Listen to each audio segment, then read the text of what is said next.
we are back here on the GSMC Baseball Podcast, bringing you our second segment. But before we do that, I'd like to ask you again to please like and follow the show. We do get a number of questions from viewers, so to ensure that your question does get read in the air, please use the link, gsmcpodcast.net. It really does help the show, and it really does mean a lot, so thank you so much for that. And let's get into our second segment of the day here. Now, before we do that, to start, I would like to mention some more stuff I found out about Cody Bellinger. That was something that did break on the air, so I just want to talk about it. So it is unclear when he will return from the fractured rib, so we do know that. But overall, I think it does suck for Bellinger, as he was just starting to get hot at the plate, and the Cubs have been really impressive so far, and losing, again, one of their hotter hitters is unfortunate. But it's really nice for Pico Armstrong to get an opportunity in the major leagues now. Lost a lot of opportunity once they did re-sign Bellinger, so I think it's really good for him that he does get another opportunity and does get to start every day at center field now, it seems like. So that is good, but you always don't want to lose a guy of the caliber of Bellinger. Really, really good players. So yeah. We're going to go to our second segment now, of course, which is American League games. We just talked about the National League, so only fitting to go to the American League. So yeah, let's start it off. Starting off with the Guardians and the Red Sox, of course, two really exciting teams so far this season, two teams that have outperformed expectations. So let's get into it. Top of the seventh, Wilyer Abreu would open up the long scoreless game with his second home run of the year to make it 1-0 Boston. Bottom of the seventh, Tyler Freeman would hit an RBI single to make it 1-1. And a Brian Roquillo sacrifice fly to make it 2-1 Cleveland in the bottom of the seventh. Then a Jose Ramirez solo home run and an Estevan Florial RBI double would make it 4-1, and the Red Sox would not score after that, making it a 4-1 game for the Guardians and a 4-1 win. So a really nice job there by the Guardians. Just keep on moving for this year. My third segment is about them, of course, so I'm not going to go too deep into their season, but I will in the third segment. So if you're a Guardians fan or you're just interested in why they've been doing so well, I'll update you on that. The Guardians had on the mound Ben Lively, who was really good. 6 and a third innings pitch, giving up 1 earned run, no walks, 7 strikeouts. Really, really solid. Just a great game for him. For the Red Sox, they had on the mound Tanner Houck, who also was really solid, even though he did get the loss. 6 innings pitched, 5 hits, 2 earned runs, 3 walks, 4 strikeouts. Really great start there.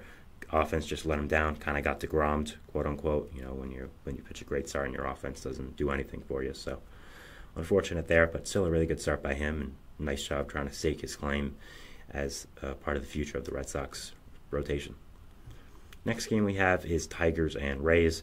Top of the third, scoring would open up with a Riley Green solo home run, his 4th of the year, to make it 1-0. Then an Isaac Paredes 2-run home run in the bottom of the 6th would give the Rays the lead, making it 2-1. Top of the 8th, Riley Green would come in clutch again with his 5th home run of the year and his 2nd of the game to make it 3-2 Tampa.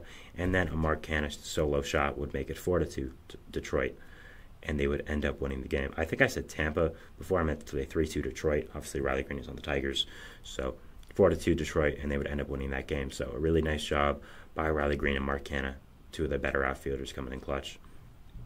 Tigers had on the mound Kent Maeda, who was solid. 5 innings pitched, 3 hits, no earned runs, no walks, 5 strikeouts.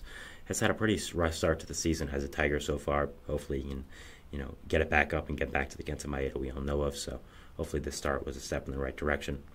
For the Rays, they had Ryan Pepio on the mound. 6 innings pitched, 3 hits, an earned run, 2 walks, 4 strikeouts, 3.77 ERA. So really strong start there. Again, I've said it multiple times, I'm very high on him. I think it was a great job by the Rays to get him back in that Tyler Glasnow trade that we all knew was coming. So really good start there. Next game we have here is Athletics and Yankees. Yankees looking to bounce back after that rough loss in the first game of the series to the A's. Top of the first, scoring would open up with a Seth Brown RBI double to make it 1-0 A's. But Giancarlo Stanton would answer right back in the bottom of the first with a 2 RBI double, scoring Juan Soto and Aaron Judge to make it 2-1 New York.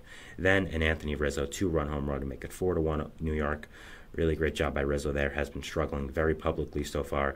So a really nice job there to kind of get back on track and hit that home run. Top of the second, though, Shane Langoliers would hit a solo home run to answer back a little bit, making it 4-2. And then the rookie Lawrence Butler would come in clutch with a solo home run to make it 3-2 New York. But the A's would not score after that, going back down to earth and being the A's, and they would end up losing 4-3 to the Yankees. So a nice win there by the Yankees. They had on the mound Marcus Stroman, who went 5 1/3 innings pitched, giving up 7 hits, 3 earned runs, a walk, and 9 strikeouts. really great start there. Has been really, really solid since coming to the Yankees. I think, like myself and a lot of other people, I think we're very skeptical of the Stroman signing, but he's been really, really well and put his past behavior about the Yankees behind him. So really good job there for him. For the A's, they had Paul Blackburn on the mound, who was, he was just 6 innings pitched, 5 hits, 4 earned runs, no walks, 5 strikeouts, but still a 2.03 ERA on the season. I think Blackburn is going to be one of the most sought-after players at the trade deadline. Just a really solid veteran starter with control. A lot of teams could be interested in him. So I think every single good start that he has is another prospect here. The A's go up to get someone for Blackburn. So it's been really good for almost a year and a half now. So I'm looking at Blackburn as one of the real guys I think is going to get a lot at the trade deadline. And a lot of teams need pitching like always, especially this year with all the injuries. So I'll be watching him and seeing if he does get a haul like I think he will. Next game we have is the Blue Jays and Royals, matchup of two blue teams. Top of the third, Justin Turner would hit an RBI single to score George Springer to make it 1-0 Toronto. Then a Alejandro Kirk sacrifice fly in the top of the fifth would make it 2-0. A Kyle Isbell,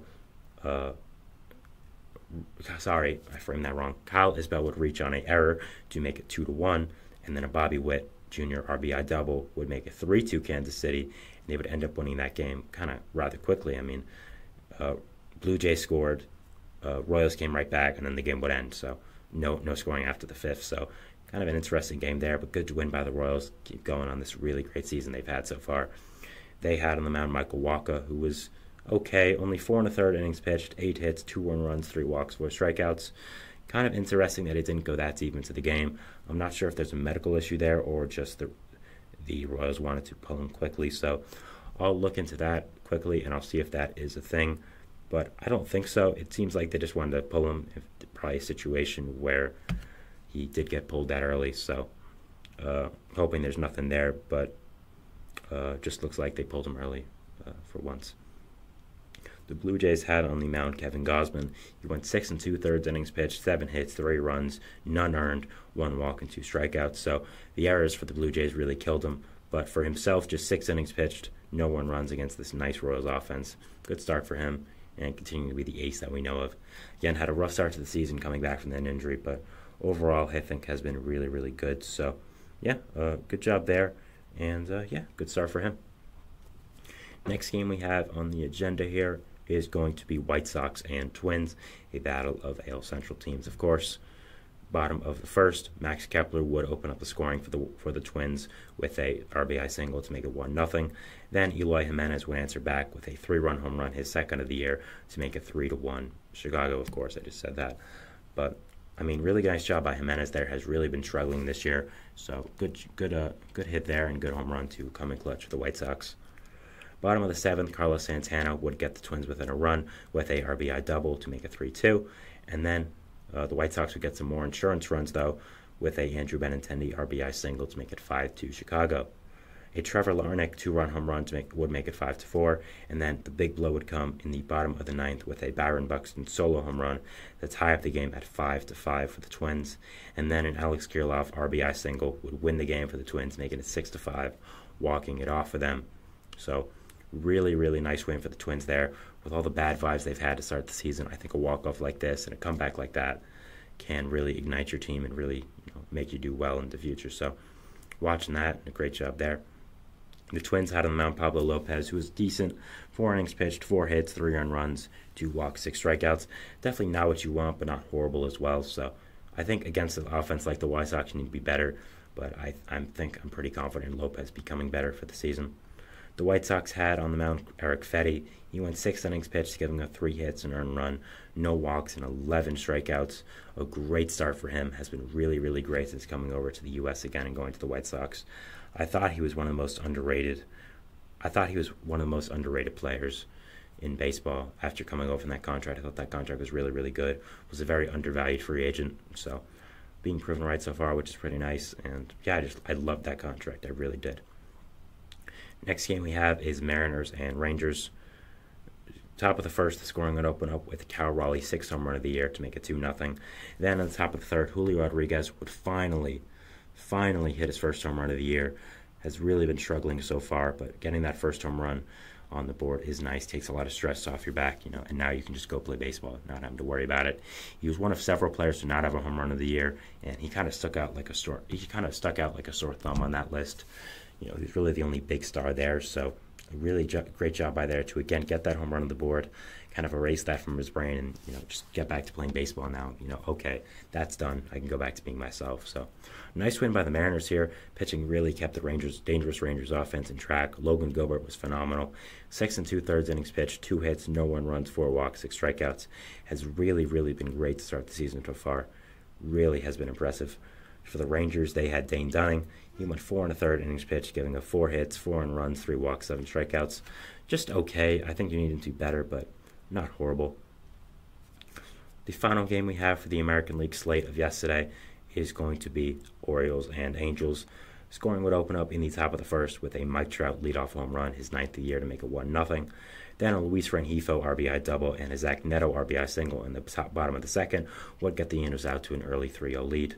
Then a Logan O'Hoppe RBI double and a Joe Adell RBI single in the bottom of the third make it 5-0, and a Zach Neto RBI double and a Nolan Shanuel RBI single in the bottom of the fourth make it 7-1 Angels already in the bottom of the fourth. Orioles offense looked like it was dead at this point, and the Angels were just flying by, but the Orioles would attempt to come back a little bit with a Gunnar Henderson sacrifice fly in the top of the fifth and a Ryan O'Hearn RBI double to make it 7-3. Then Gunnar Henderson would hit his 7th home run of the year, a solo shot in the top of the 7th, ironically, to make it 7-4. But the Orioles would not come back after that, would not score, and the Angels ended up winning this game against the Orioles 7-4. Really strong game for the Angels there, beating this good Orioles team. Congrats to them. The Orioles had on the mound Grayson Rodriguez, who was not his usual good self. 4 1/3 innings pitched, giving up 11 hits, 7 earned runs, 1 walk, and 7 strikeouts. 4.45 ERA on the season.